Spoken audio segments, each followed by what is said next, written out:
Hello, नमस्कार। कैसे हैं आप सब लोग? मेरा नाम है राज राजौरी और स्वागत है आपका बायोलॉजी की 30 टॉपिक्स इन 30 डेज की इस वीडियो में, जिसके अंदर हम कवर करने वाले हैं आपकी एग्जाम से रिलेटेड या ओरिएंटेड वो सारे टॉपिक जो आपकी एग्जाम में पूछे जाते हैं अक्सर। ठीक है, तो इस क्लास का आज ही हमारा डे 5, जिसके अंदर हम पढ़ने वाले हैं एनिमल किंगडम्स को। ठीक है, एनिमल किंगडम्स क्या होता है? तो एनिमल किंगडम्स होता है जंतु जगत। क्या बोलते हैं इसको हम? जंतु जगत, या इसको बोला जाता है जीव जगत। ओके, तो जीव जगत के अंदर कौन से एनिमल्स आते हैं? तो जीव जगत के अंदर इसमें वे सारे एनिमल्स आएंगे।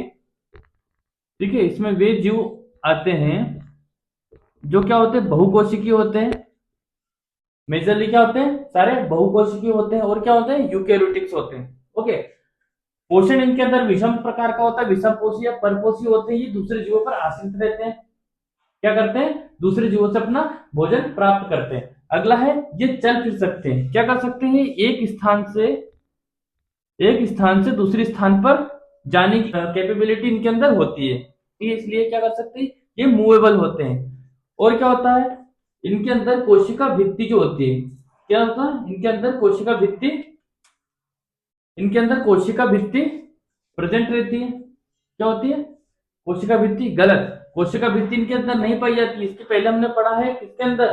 प्लांट्स के अंदर कोशिका भित्ति पाई जाती है। इनके अंदर पाई जाती है कोशिका झिल्ली। क्या पाई जाएगी? कोशिका झिल्ली। ये याद रखना, क्या पाई जाएगी? कोशिका झिल्ली। एनिमल्स के अंदर कोशिका झिल्ली पाई जाती है और प्लांट्स के अंदर क्या पाया जाता है? कोशिका भित्ति पाई जाती है। ओके, इनमें सेंस ऑर्गन्स पाए जाते हैं। सेंस ऑर्गन कौन कौन से होते हैं? जैसे हो गया हमारी नोज, या इसको बोलते हैं हम नाक, आंख, कान।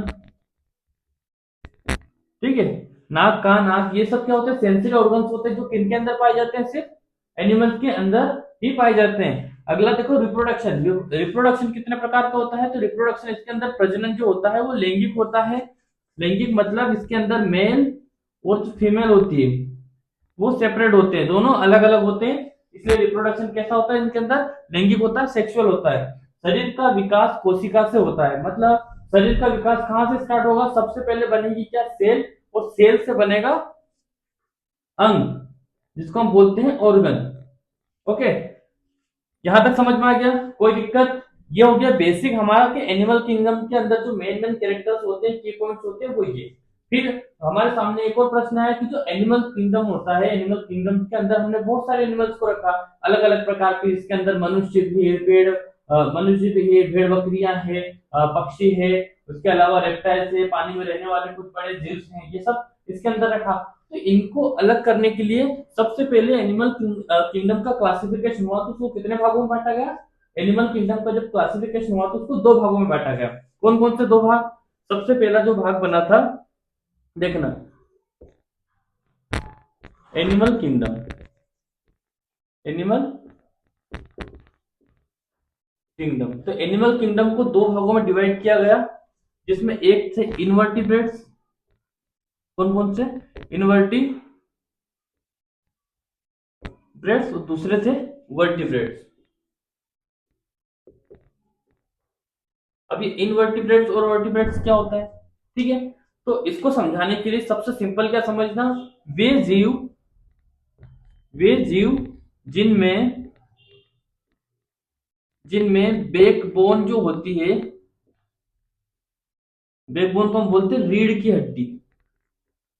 रीढ़ की हड्डी नहीं होती थी, जिनके अंदर रीढ़ की हड्डी नहीं होती थी उनको इनवर्टिब्रेट्स के अंदर रखा। और जिनके अंदर बैकबोन, हमारी रीढ़ की हड्डी जो होती है वो प्रेजेंट थी, उसको वर्टिब्रेट्स के अंदर रखा। क्योंकि ये एक मेजर ऑर्गन होता है किसी भी ऑर्गेनिज्म के अंदर, जो डिफाइन करता है कि उसका जो शरीर है, उसकी मसल से उनका विकास कितना हो सकता है और नहीं। ठीक है, इसलिए जिन जीवों के शरीर में रीढ़ की हड्डी प्रेजेंट रहती थी उनको वर्टिब्रेट्स के अंदर रखा, और जिनके शरीर में हड्डी, रीढ़ की हड्डी जो थी वो प्रेजेंट नहीं होती थी, उनको इनवर्टिब्रेट्स के अंदर रखा गया। ठीक है, अब इनवर्टिब्रेट्स के अंदर कौन कौन से फाइलम्स आते हैं, देखना। इनवर्टिब्रेट्स के अंदर कौन कौन से फाइलम जो है वो रखा गया है जिनको। तो कौन कौन से फाइलम है वो अब ध्यान से देखना, मैं आपको बताता हूँ एक एक फाइलम, फिर उनके जो स्पेसिफिक कैरेक्टर्स होते हैं उनको भी हम बहुत अच्छे से पढ़ने वाले हैं। ठीक है, तो सबसे पहला जो फाइलम इसके अंदर रखा गया था वो कौन सा? वो था पोरीफेरा। कौन सा था? पोरीफेरा। दूसरा है सिलेंट्रेटा। थर्ड जो इसके अंदर रखा गया था वो रखा गया था प्लेटी हेलमिंथिस को। और चौथा था निमेटोडा। पांचवा जो ग्रुप था इसके अंदर वो रखा था एनिलिडा को। छठा था आर्थ्रोपोडा। ठीक है। सातवां मैं यहां लिख रहा हूं, सातवां है मोलस्का। मोलस्का। और आठवां जो था वो था हमारा इकाइनोडर्मेटा। ठीक है। तो याद रखना, इनवर्टिब्रेट्स के अंदर वे एनिमल्स आते हैं जिनके अंदर बैकबोन या रीढ़ की हड्डी प्रेजेंट नहीं थी। ठीक है। तो इनको, इनका जो शरीर था वो क्या था? सिंपल शरीर था। इनके अंदर नर्वस सिस्टम जो था वो डेवलप नहीं था। ओके। जैसे केंचुआ वगैरह आपने देखा होगा जिनमें रीढ़ की हड्डी नहीं होती, वो सारे जीव किसके अंदर आते हैं? वो इनवर्टिब्रेट्स के अंदर आते हैं। तो इनवर्टिब्रेट्स को कितने 8 अलग अलग फाइलम में डिवाइड किया गया। कौन कौन सा? Porifera, coelenterata, platyhelminthes, nematoda, annelida, arthropoda, mollusca और इकानोडर्मेटा। ये कुछ फाइलम्स हैं जिनको स्पेसिफिक कैरेक्टर्स के बेसिस पर जीवों को अपने अपने फाइलम के अंदर जगह मिली और उनको उस हिसाब से अरेंजमेंट उनका किया गया। ठीक है। एक एक फाइलम को जो एग्जाम में उनसे पूछे जा सकते हैं उन क्वेश्चन को हम कवर करने वाले हैं। ओके। तो सबसे पहले हम स्टार्ट करेंगे किसको? पोरीफेरा से। ओके। ओके। तो इनवर्टिब्रेट्स में देखना, तो इनवर्टिब्रेट्स को मेनली 8 ग्रुप्स में डिवाइड किया गया, हमने देखा था। तो जो पहला फाइलम है वो क्या है? पोरीफेरा। ठीक है। नाम से याद रखना, इनकी बॉडी के ऊपर क्या पाए जाते हैं? शरीर पर क्या होते हैं? छिद्र होते हैं बहुत सारे। ओके। जिनको हम बोलते हैं पोर्स। नॉट ट्रू ऑर्गन, मतलब किसी भी प्रकार का कोई ऑर्गन इनके अंदर नहीं पाया जाता है। ये मेनली क्या होते हैं? जलीय होते हैं, एक्वेटिक। क्या होंगे? एक्वेटिक एनिमल्स होते हैं। वो शरीर पर बहुत सारे छिद्र पाए जाते हैं। इनकी शरीर की संरचना स्पंज, आपने देखा होगा स्पंज जैसी होती है। दबाते तो पानी बाहर निकलता है और छोड़ते तो पानी अंदर सोख लेता है। तो स्पंज के जैसी इनकी शरीर की संरचना होती है। ठीक है। एग्जाम्पल याद रखना, एग्जाम्पल हर बार पूछे जाते हैं। साइकोन और स्पोंजिला। साइकोन और स्पोंजिला किसके उदाहरण है? साइकोन और स्पोंजिला उदाहरण है पोरीफेरा के। ओके। आगे तो समझ पे। दूसरा जो ग्रुप है, दूसरा फाइलम है वो है सिलेंट्रेटा। क्या नाम है? सिलेंट्रेटा। सबसे प्रचलित जो इसका नाम है वो निडेरिया इसको बोला जाता है। निडेरिया बोला जाता है। इनका शरीर जो होता है लंबा और खोखला होता है। कैसा होता है? शरीर के बीच में खाली जगह होती है, स्पेस होती है, इसलिए इनका शरीर कैसा होता है? खोखला होता है, लंबा होता है। समुद्री जल में रहते हैं। कहाँ रहते हैं? मेनली ये क्या होते हैं? सारे एक्वेटिक होते हैं। एक्वेटिक में सब मराइन वाटर या समुद्री जल में पाए जाते हैं। इसका एक अपवाद है हाइड्रा। वो कहाँ रहता है? हाइड्रा जो होता है वो स्वच्छ जल में प्रेजेंट रहता है। कहाँ पे? साफ पानी के अंदर पाया जाता है। ओके। दूसरी बात, सबसे बड़ी बात इनकी की क्या होते हैं? सारे के सारे मांसाहारी होते हैं। क्या होते हैं? मांसाहारी होते हैं। मुंह के चारों ओर तंतु प्रेजेंट रहते हैं। ये इनकी विशेषता है कि इनका जो मुंह होता है, मुंह के चारों तरफ टेंटिकल्स पाए जाते हैं। उदाहरण देखना, इसके उदाहरण कौन कौन से होंगे?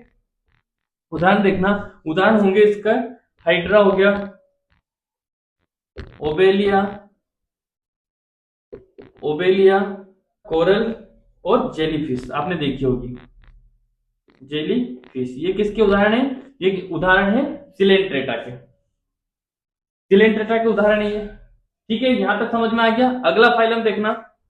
ठीक है। तो अगला जो फाइलम है वो है प्लेटी हेलमिन्थिस। नाम से समझ में आ रहा, प्लेटी हेलमिन्थिस मतलब चपटा, पतला। कैसे होते हैं ये? चपटे क्रमी। चपटे क्रमी संघ इनको बोला जाता है। ओके। दूसरा क्या है? ज्यादातर क्या होते हैं? ये परजीवी होते हैं, मतलब दूसरे के शरीर में निवास करने वाले। जैसे एनिमल्स के अंदर होंगे ये, किसमें? एनिमल्स के अंदर होंगे, ह्यूमंस के अंदर होंगे। इनके आंतों में पाए जाते हैं ये। टेप वर्म नाम एक फेमस है, आपने सुना होगा, एग्जाम में बहुत बार पूछा गया है। इसका नाम याद रखना, टेप वर्म। क्या है? Tape worm. मनुष्य की आंत में पाया जाता है। मनुष्य की आंत के अंदर पैरासाइटिक के रूप में रहता है ये। और इंटेस्टाइनल जो पेन होता है बॉडी में वो इन्हीं की वजह से होता है। ठीक है। शरीर कैसा होता है इनका? चपटा होता है, पतला होता है, पत्ती जैसा होता है। पत्ती जैसी शरीर की इनकी संरचना होती है। ठीक है। इनकी जो शरीर होता है, इनका शरीर 3 परतों में, एक्टोडर्म, एंडोडर्म और मेसोडर्म में डिवाइड होता है। मतलब इनकी शरीर की जो परत होती है वो 3 लेयर में इनका शरीर बना होता है। अगर आपसे पूछे तो कैसे होता है ये? ट्रिप्लोब्लास्टिक होते हैं। पाचन तंत्र जो होता है इनका अल्प विकसित होता है, मतलब ओनली माउथ, सिर्फ मुंह ही इनका प्रेजेंट होता है, उसी से ये खाते हैं, उसी से ये निकालते हैं। ठीक है, तो पाचन तंत्र जो होता है वो इनका ज्यादा विकसित नहीं होता है। और जो रिस्पिरेशन होता है, श्वसन जो होता है इनके अंदर, वो त्वचा के द्वारा ही होता है। किससे होता है? स्किन से होता है, डिफ्यूजन के द्वारा। कैसे होता है? डिफ्यूजन के द्वारा। ठीक है, याद रखना।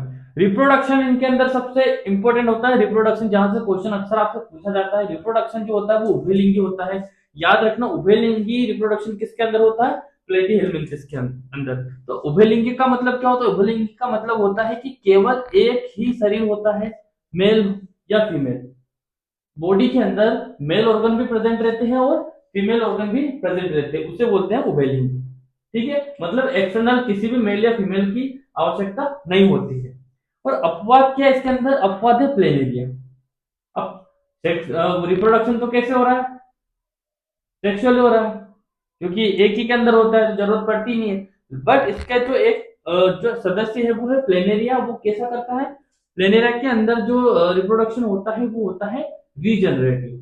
रीजनरेटिव का मतलब होता है कि शरीर के किसी भाग से दूसरे जीव का निर्माण होना। अगर शरीर के टुकड़े हो गए तो हर एक टुकड़े से एक नया जीव बन जाता है, उसको बोलते हैं रीजनरेशन। उदाहरण देखना, उदाहरण इसका प्लेनेरिया, एक तो प्लेनेरिया ही हो गया। ठीक है, दूसरा है लिवर फ्लूक।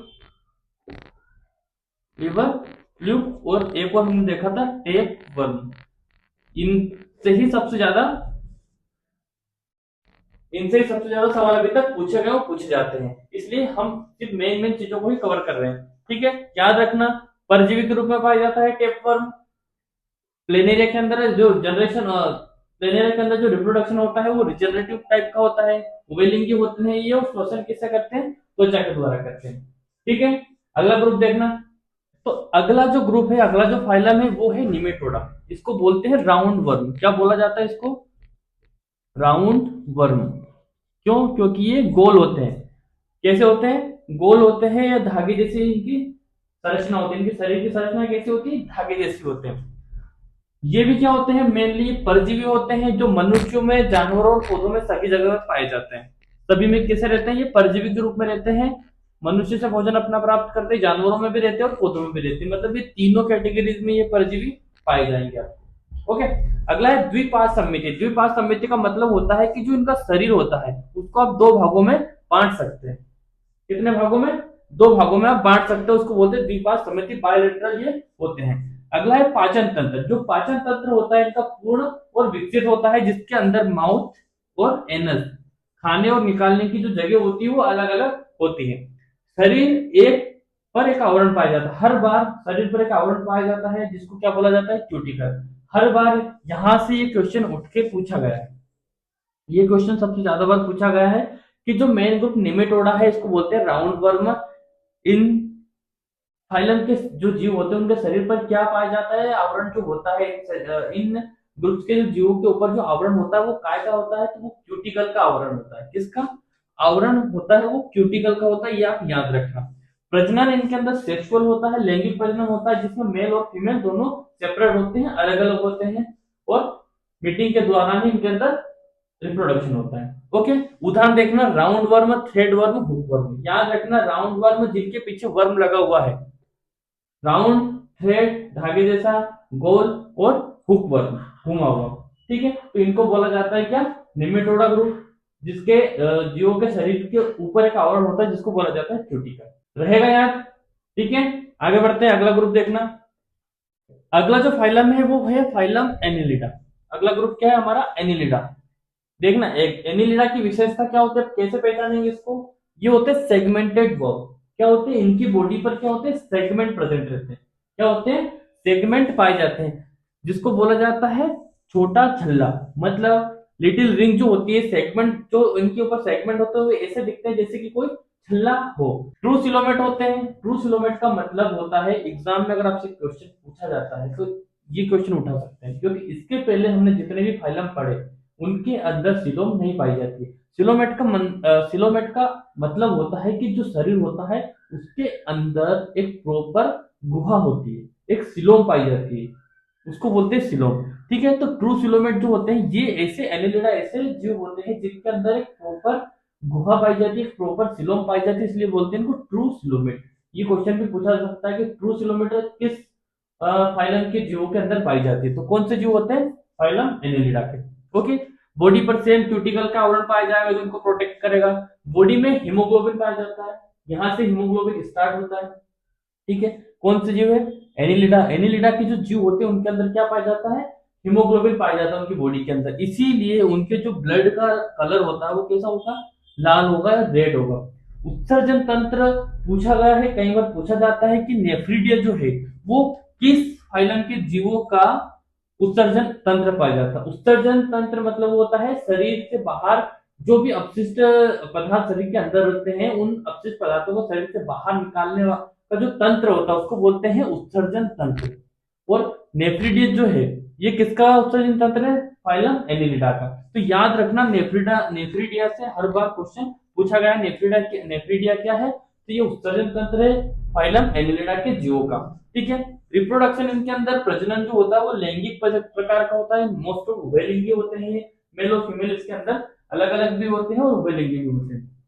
उदाहरण देखना, लीच, अर्थवर्म और नेरिस। नेरिस, अर्थवर्म और लीच।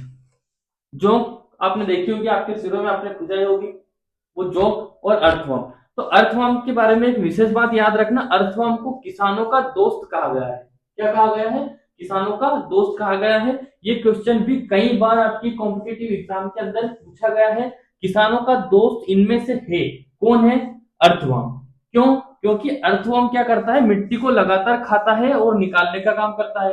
तो ये मिट्टी की जो उर्वरता है, मिट्टी की उर्वर जो क्षमता होती है, उर्वरक क्षमता, उसको ये बढ़ाता है। क्या करता है, मिट्टी की उर्वरक क्षमता को बढ़ाता है, इसलिए इसको किसानों का दोस्त कहा गया है। ओके, ये बात आप नोट करके लिखना। आगे समझ में ये है फाइलम एनिलिडा से रिलेटेड कुछ इंपॉर्टेंट बातें।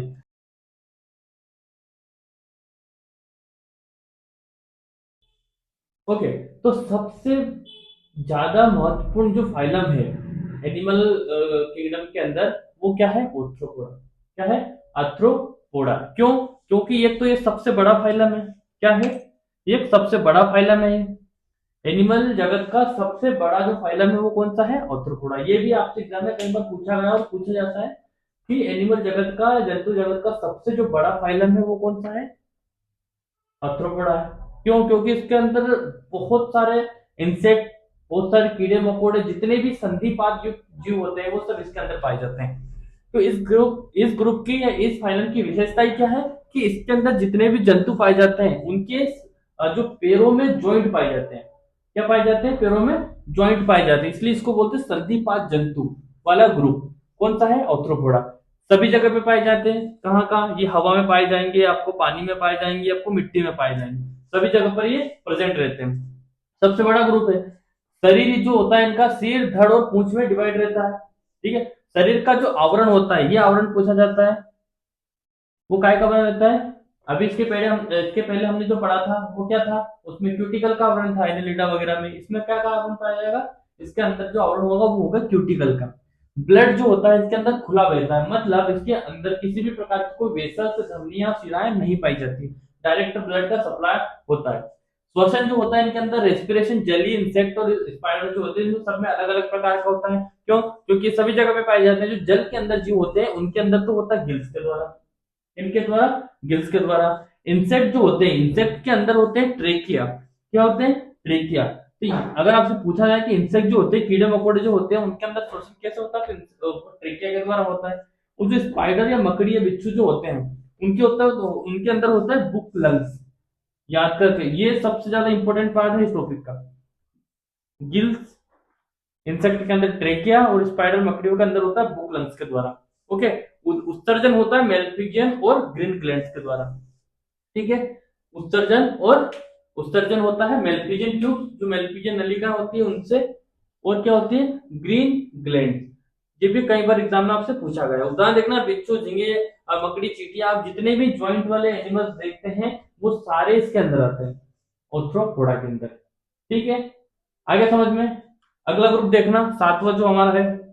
ओके, तो अगला ग्रुप देखना, अगला ग्रुप है हमारा मोलास्का। कौन सा फाइलम है? Phylum Mollusca. कैसे होते हैं इसके जीव? इसके जीव होते हैं कोमलांग जीव। मतलब होता है इसका कि इनका जो जीव होते हैं उनका जो शरीर होता है बहुत ज्यादा सॉफ्ट और मुलायम होता है, इसलिए उनको बोलते हैं कोमल अंग जीव। क्या लिखा है? कोमलांग जीव मतलब कोमल अंग वाले जीव, जिनका शरीर कैसा होता है? एक कोमल प्रकार का शरीर होता है। और इसी की सुरक्षा के लिए इनका जो शरीर की जो ऊपर खोल पाई जाती है उस पर एक कैल्शियम की खोल पाई जाती है। ऐसी कैल्शियम की, याद रखना मोलस्का की जीवों के शरीर पर काय की खोल पाई जाती है? कैल्शियम की। समुद्री जल होते हैं और कुछ स्वच्छ जल में भी रहते हैं। एक जीव याद रखना इसका, इस्तेमाल करके लिख लेना, स्नेल। आपने देखा होगा घोंगा, वो क्या होता है? वो स्थलीय जीव होता है। मोस्ट ऑफ इसके सारे एनिमल्स होते हैं वो समुद्र में होते हैं या फिर स्वच्छ पानी में होते हैं। बट जो घोंगा होता है, स्नेल होता है, वो कहाँ रहता है? वो स्थलीय जीव होता है। ठीक है, अगला देखना, इसमें जीभ नहीं होती लेकिन जीभ जैसा एक ऑर्गन पाया जाता है जिसको बोलते हैं रेड्यूला। इससे भी क्वेश्चन पूछा गया, इसको भी इस्तेमाल कर लेना, क्योंकि रेड्यूला जो होता है ये सिर्फ किसमें पाया जाता है? मोलस्का के जीवों के अंदर। और पूछा गया है कई बार कि रेड्यूला किसमें प्रेजेंट रहता है। ठीक है, तो मोलस्का के प्राणियों के अंदर, एनिमल्स के अंदर। उत्सर्जन होता है इनके अंदर नेफ्रिडिया के द्वारा। किसके द्वारा? नेफ्रिडिया के द्वारा। उदाहरण देखना, ऑक्टोपस, स्नेल, स्लग और ऑयस्टर। ओयस्टर वही है जिनसे आप क्या प्राप्त करते हो? मोती। क्या बनाते हैं? मोती बनाते हैं। ओके, स्लैग और ऑक्टोपस। याद रखना, ऑक्टोपस किसका एनिमल है? किस संघ के अंदर आता है? ऑक्टोपस आता है मोलस्का के अंदर। किसके अंदर? मोलस्का के अंदर। ठीक है, वही है जिसके 8 दिमाग होते हैं। कितने? 8 ब्रेन होते हैं इसके अंदर। याद रखना, कितने ब्रेन? 8 ब्रेन। हर भुजाओं के अंदर कितने ब्रेन होते हैं? 8 ब्रेन। ठीक है, अगला ग्रुप है इकाइनोडर्मेटा। क्या है? इकाइनोडर्मेटा, कांटेदार त्वचा वाले जीव। ऐसे एनिमल जिनकी त्वचा के ऊपर छोटे छोटे स्पाइक्स या कांटे निकले होते हैं उसको बोलते हैं हम इकाइनोडर्मेटा। वो ग्रुप कौन सा है? इकाइनोडर्मेटा, जिसको बोलते हैं कांटेदार त्वचा वाले जीव। ये क्या होते हैं? मेनली सारे इक्वेटिक होते हैं, समुद्री होते हैं। कहाँ पाए जाते हैं? सारे के सारे पाए जाएंगे मराइन वाटर में, समुद्र के पानी के अंदर। विशेष प्रकार का एक वाटर सिस्टम होता है जिसको बोलते हैं वाटर केनाल सिस्टम, इनके अंदर होता है, इकानोडर्मेटा के अंदर। ओके, श्वसन ये करते हैं गिल्स के द्वारा और त्वचा के द्वारा। दोनों प्रकार का श्वसन इनके अंदर पाया जाता है। स्टारफिश, बहुत बार एग्जाम में कंफ्यूज करने के लिए आपसे पूछा जाता है कि जो स्टारफिश है वो कौन से समूह का प्राणी है। तो अपन क्या करते हैं, ज्यादातर नाम सुन के स्टारफिश है तो स्टारफिश का नाम सुन के टक से फिश वाले ग्रुप में टिक करके आ जाते हैं, बट वो गलत है। काय में आता है? इकानोडर्मेटा के अंदर। बेसिस ऑफ इसका जो स्ट्रक्चर, जो बॉडी स्ट्रक्चर है उसके बेसिस पर और स्पाइक जो इसके शरीर पर निकले होते हैं उनके आधार पर इसको कहा रखा गया है? इकानोडर्मेटा के अंदर। है तो फिश, पर आता किसके अंदर है? इकानोडर्मेटा के अंदर स्टारफिश। ठीक है, याद रखना। दूसरी जो सबसे बड़ी इंपॉर्टेंट बात है जो इससे पूछी जाती है, स्टारफिश में एक क्षमता पाई जाती है अपने आप को डेवलप करने की। वो कैसी होती है? रीजनरेशन वाली, पुनरुद्भवन की एक क्षमता, विशेष प्रकार की क्षमता होती है जिसमें अगर स्टारफिश के शरीर का कोई अंग टूट जाता है या कोई अंग डैमेज हो जाता है तो वो अपने छोटे से शरीर के एक भाग से ही अपने आप को पूरा विकसित कर लेती, पूरा डेवलप कर लेती। ये क्षमता किसके अंदर पाई जाती है? सिर्फ स्टारफिश के अंदर। ठीक है, याद रहेगा। तो ये हमने आज इनवर्टिब्रेट्स का जो पूरा ग्रुप था वो कंप्लीट कर लिया, जिसमें इनवर्टिब्रेट्स को 8 भागों में बांटा गया है। और हमने जो अभी पढ़ा वो सारे वे एनिमल्स या वे जीव है, वे ग्रुप है जिनके अंदर, किसी भी जीव के अंदर रीढ़ की हड्डी नहीं पाई जाती है, कशेरुकी दंड प्रेजेंट नहीं होता है। ओके, तो ये हमारा है आज का टॉपिक जिसके अंदर हमने पढ़ा सिर्फ इनवर्टिब्रेट्स को, जिनको कितने भागों में डिवाइड किया गया है, हर ग्रुप की वो इंपॉर्टेंट बात जो एग्जाम में आपसे पूछी जा सकती है वो सारी हमने कंप्लीट कर ली। इसका अगला जो पार्ट है वर्टिब्रेट का वो मैं आपको कल अच्छे से डिटेल में पढ़ा दूंगा, क्योंकि वो काफी बड़ा है और काफी ज्यादा क्वेश्चन से पूछे जाते हैं हर बार एग्जाम में। ओके, अगर आपको मेरा वीडियो अच्छा लगा तो प्लीज मेरे चैनल को सब्सक्राइब करना, वीडियो को शेयर करना, लाइक करना और कमेंट करना। Thank you.